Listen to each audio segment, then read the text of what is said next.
Richard Martineau. Narrateur de l'actualité. Marc Boilard lui-même en personne, tu veux me parler de complotisme. Pourquoi depuis quelques années c'est si populaire selon toi? Alors, j'ai une théorie foudroyante, puis c'est une de mes bonnes des derniers mois. Je suis certain que tu vas l'aimer. Puis aussi, j'ai un autre point qui est un peu plus classique. Je commence par contre par te dire que ton réalisateur et metteur en ondes, Sébastien, avait pas encore de surnom. J'ai flashé au Nautilus ce matin. Maintenant, il sera mieux connu sous le nom de Dans le doute, Sébastien Toi. C'est excellent. C'est un peu long, mais c'est excellent. C'est plus un slogan, tu vas me dire, mais quand même, tu sais, je veux dire... Écoute, j'ai ma théorie sur les complotistes, OK? Je sais pas si elle rejoint la tienne. C'est parce que c'est vrai qu'on nous cache des affaires.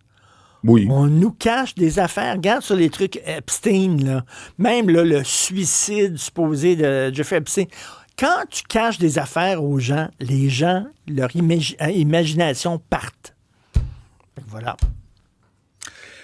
Je te dis pas que t'as tort. C'est dur à mesurer. Le complotisme en général est dur à mesurer. Mais où ce que t'as raison, c'est qu'il y a un humoriste, je te dirai pas qui un jour avait dit « C'est-tu vrai que t'as déjà couché avec Marc Boilard? » Puis elle a dit « Ben oui. » Puis elle a dit « Le jour où tu dis ben oui, ben les rumeurs arrêtent, puis ça intéresse plus personne. » Ça fait que ça, je trouvais ça excellent parce que... Non, mais ça résume un peu ce que tu dis. Écoute bien, la réalité est la suivante. Depuis la pandémie, tout ce qui est croyance dure à prouver.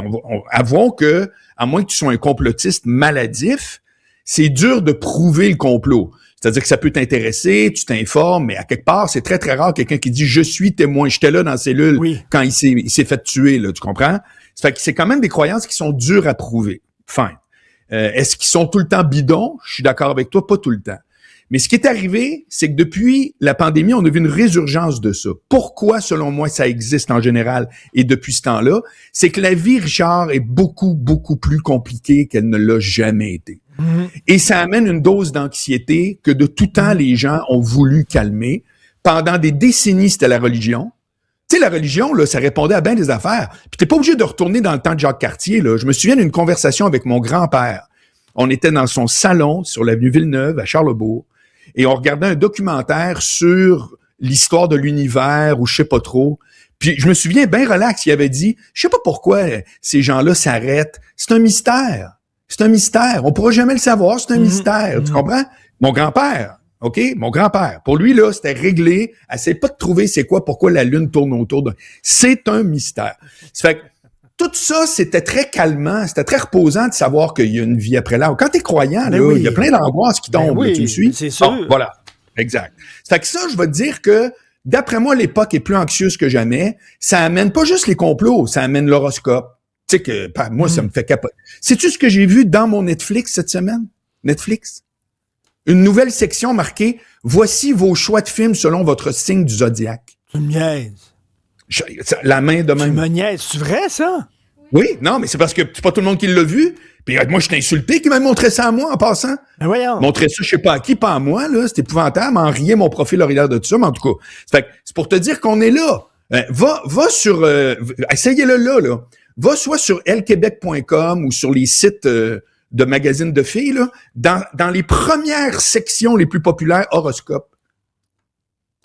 C'est dégradant, mais bon, c'est un autre sujet. Le National Post, c'est souvent écrit là, sur le site du National Post, nos textes les plus populaires aujourd'hui, puis souvent, c'est l'horoscope.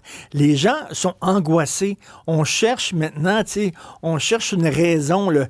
Qu'est-ce qui explique que telle affaire? Ben, voilà. on va inventer une cause, on va inventer là, un complot. OK? Puis quand moi, je te le dis ouvertement, je suis contre, puis je me suis radicalisé là-dessus, je l'avoue bien humblement, je suis contre toute forme de spiritualité. T'as bien compris, puis je l'assume. Parce que la spiritualité, c'est déléguer son intelligence à une croyance. T'arrêtes de réfléchir, t'arrêtes de t'informer. Ah ben c'est de même, hein? L'univers t'envoie ce que t'as besoin. Ben voilà, le reste du temps, moi je glande, ben c'est ça. Moi je suis pas de même. Maintenant, ma théorie, c'est la suivante. Je vais te dire d'où elle vient. Est-ce que tu as vu le très bon film Le Plongeur? Non.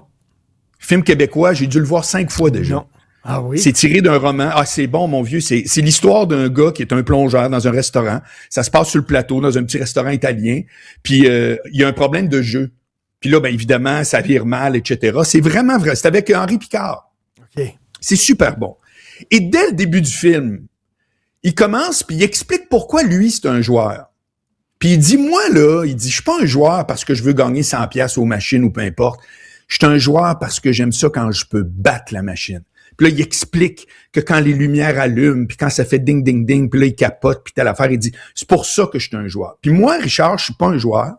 Donc, trouver 100 pièces à terre ou gagner 100 pièces dans une machine, pour moi, c'est exactement la même chose. Tu me suis? Et là, j'ai compris, et c'est ça ma théorie, les complotistes, les gens qui aiment les médias alternatifs, les gens qui disent que tout ce qui est mainstream, c'est zéro, puis qu'aussitôt que c'est ailleurs que mainstream, c'est par définition.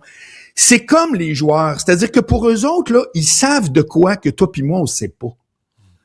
On le sait pas. Richard, on regarde pas à bonne place. C'est ça. Mais Les lui, autres, oui. ils ont fait leurs études, ils ont fait leurs recherches. Ils savent. Complètement.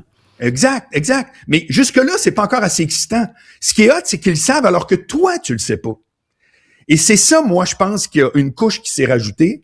C'est que les complots sont populaires parce qu'il y a une grande partie de ceux qui adhèrent à ça, qui ont une excitation non avouée, mais absolument non avouée, qui est que, hey, moi, là, je viens de trouver, puis là, moi, j'ai su quelque chose, ça passera pas à TVA, tu comprends? Mais c'est comme le film de Matrix. Ils ont pris la bonne pilule, puis ça les a réveillés, alors que nous, Complètement. On dort On dort. tous. On ne voit pas la réalité. Eux ont pris la petite pilule rouge, puis ils voient.